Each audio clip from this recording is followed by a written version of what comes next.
What are you doing? My daughter-in-law screamed, just before my husband's funeral, as my grieving daughter-in-law was splashed with a bucket of water by my 5-year-old granddaughter. Grandpa's ghost told me to do it. My granddaughter, her resolute expression eerily reminiscent of my deceased husband. What's wrong? Can you see Grandpa? I gently asked my granddaughter, as my entire family watched intently. The child, possessing mysterious powers, pointed at my daughter-in-law. Because this lady did something to Grandpa. At her whispered words, the relatives all stood up with terrifying expressions, causing an uproar. In my stunned state, I came to understand my kind husband's true feelings through my granddaughter. In an age where late-life divorces are not uncommon, even married couples may choose to part ways if their hearts have grown apart. Fortunately, this was not the case for me. Married to my distant relative Tom for 35 years, his kindness allowed me to enjoy peaceful days. However, for the past 3 years, I had been carrying one particular worry. Let me introduce our children as well. Our 33-year-old daughter, Sophia, got married and moved far away 6 years ago. Our 30-year-old son, Michael, got married 3 years ago and lives nearby. When Michael got married, his wife Lisa was 22. Fresh out of college, she was very beautiful, and Michael, who was head over heels for her, has been following her lead since their marriage, but he seemed happy. Our daughter and her husband have a 5-year-old daughter named Mia. They seem to be enjoying their days, and Mia, who is cute and talkative, was a treasure to both my husband and me. Because they live far away, we didn't have many opportunities to see them, but we always eagerly awaited the chance to see our first grandchild. When will we see Mia next? Maybe during the holidays? I would ask. We promised to go to the zoo together last time. My husband would reply. Well, in that case, I'll make a lunchbox. Let's all eat together on a bench, I would say. That sounds great. I'm looking forward to that day. My husband would respond. Those peaceful days came to an end 3 years ago, right after Michael married Lisa. My husband, Tom, suddenly collapsed at work and was rushed to the hospital. He managed to survive, but he was left with severe aftereffects and became mostly bedridden. My only concern was about him. Thankfully, the insurance came through, so I quit my job to focus on taking care of my husband. Due to his illness, my husband could no longer speak, but I still strongly wished for Tom to live as long as possible. I also held a faint hope that one day we might be able to converse like we used to. He was a kind and compassionate person to everyone, and thanks to him, I was able to enjoy happy days. However, when I had to go out for my own medical appointments or family matters, I couldn't take care of him, so I relied on a helper. Although my son Michael and his wife Lisa lived nearby, Michael was busy with work, and Lisa, a housewife, disliked helping with caregiving, so I didn't think to rely on them. Surely you don't expect me to help just because I'm the daughter-in-law? Caregiving is smelly and dirty, and I can't do it. Lisa declared even before I asked her. I didn't think it was natural for the daughter-in-law to help, but honestly, I did wish she would lend a hand a little. However, at some point, my daughter-in-law suddenly started saying, I'll help with the caregiving. I'm your daughter-in-law, and if you overexert yourself and collapse, that would be a big problem. Thank you. That would be a great help, I replied. I was grateful and began to rely on her, thinking that even a young daughter-in-law can grow and mature. However, while taking turns with Lisa to care for my husband, I noticed something. Our pet cat, Kitty, who always slept beside him, started to act aggressively towards Lisa. It was strange because Kitty was usually a quiet, elderly cat. I also began to feel a sense of unease about my husband.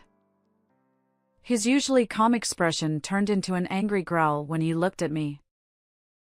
Additionally, the number of towels in his room decreased, and the tissue paper seemed to vanish rapidly. What is going on? I asked Lisa about it, and she explained that she used them to care for Tom, who drooled a lot. I was moved when I heard that. You're doing all that? Thank you, Lisa. What are you talking about? He's important to me too, so it's only natural. She replied. I was grateful and happy that she was taking such good care of him. However, a few days after that conversation, my husband suddenly passed away. While I was out for a medical appointment, Lisa, who was with him, noticed something was wrong and called an ambulance, but it was too late. When I rushed to the hospital, Tom was lying there, lifeless, with his eyes closed. Tom, this can't be, please, open your eyes. A little while ago, the hospital had said he seemed to be doing well, so I was shocked that my husband passed away so suddenly. Perhaps when he growled at me, he was trying to tell me he wasn't feeling well. If I had taken him to the hospital right away, maybe he could have been saved. I was filled with regret, unable to eat or cry. I had no idea at the time that a terrifying truth was hidden there. On the day of my husband's funeral, we held it at home as he had always wished. Fortunately, we were able to borrow the parking lot of the nearby community center, and many familiar neighbors came to help. In my days, my son and his wife took charge of the funeral arrangements. Tom, why did you leave us so soon? I wanted to spend more time with you. Lisa cried, even more than I did. Seeing her cry so much, the relatives were moved, thinking she had taken good care of him. As people continued to gather, our granddaughter Mia, whom my husband had always wanted to see, came with our daughter. Mia toddled over to my husband's portrait and tilted her head. Grandpa, what happened? As I watched her curiously, an astonishing event occurred shortly after. Mia suddenly walked out into the hallway and then, out of nowhere, splashed a bucket of water on the grieving Lisa from behind. The place was in an uproar. Ah! What are you doing? Screamed Lisa. Because Grandpa's ghost told me to, said Mia. Hearing Mia's words, the relatives who had been making a commotion turned pale and focused their attention on the little girl. At that moment, Mia's parents, Sophia and her husband, were unfortunately away dealing with guests. I was convinced that my husband was trying to communicate something to me through our granddaughter. I actually knew that Mia had mysterious powers. Since Mia turned 4, I often received consultations from Sophia. When a nearby elderly person passed away, Mia would say things like, "The lady said it was painful, but now she's at peace." Not only that, but she would also tell the family where the hidden savings were or convey words of gratitude from the deceased. Moreover, her voice and tone would change depending on the situation. Having heard such stories, I thought that perhaps Mia was conveying my husband's words at that moment. However, from Lisa's perspective, she was suddenly splashed with a bucket of water by Mia and then told about my husband's ghost, leaving her completely bewildered. As a result, she revealed her true nature all at once. What is wrong with this kid? She's creepy. Stay away from me. Go away, Lisa said, grabbing Mia and trying to push her down. At that moment, Kitty, who had been sleeping on a cushion in the corner of the room, woke up and attacked Lisa. But Lisa swatted Kitty away with her hand, causing the cat to hit the wall. Lisa then tried to hit Kitty with a nearby vase, but I stopped her with all my might. Kitty ran behind Mia for safety. Lisa, calm down, I said, while wiping her wet body with a towel and trying to soothe her as she breathed heavily in anger. My mind was filled with questions.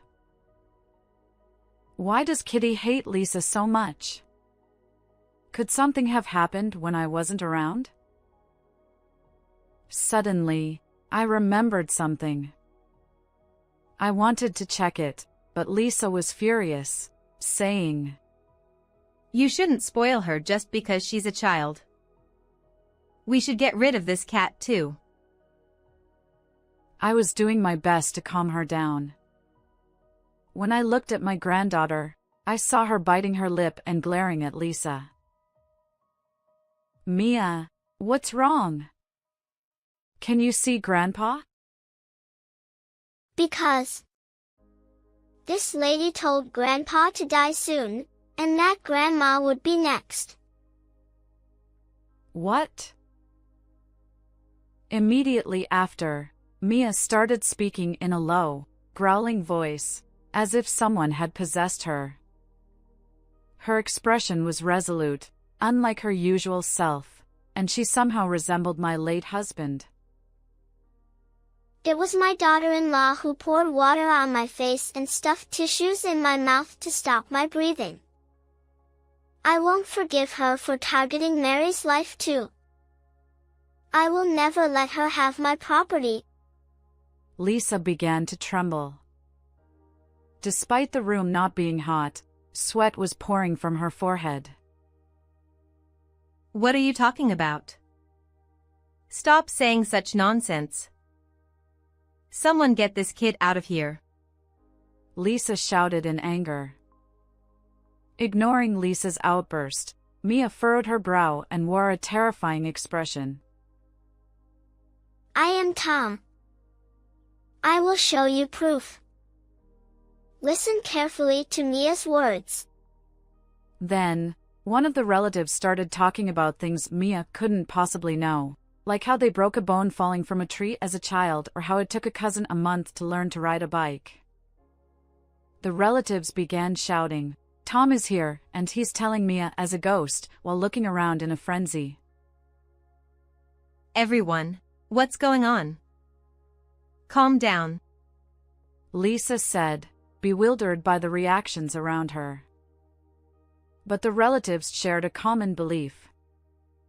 In our family, there was a legend that occasionally someone with the ability to talk to spirits would be born from my husband's or my bloodline.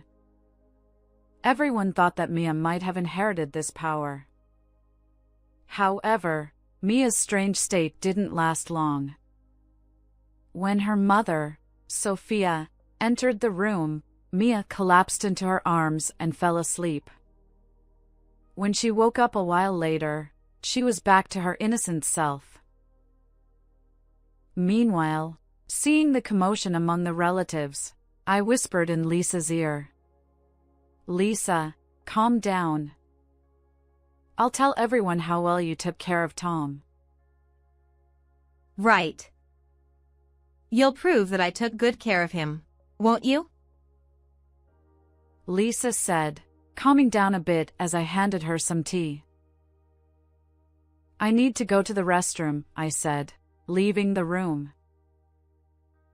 And when I signaled to my relatives, just a moment, Everyone fell silent. The reason I left the room was to go to my husband's bedroom to check on something. There, I discovered a shocking truth that made my entire body burn with anger.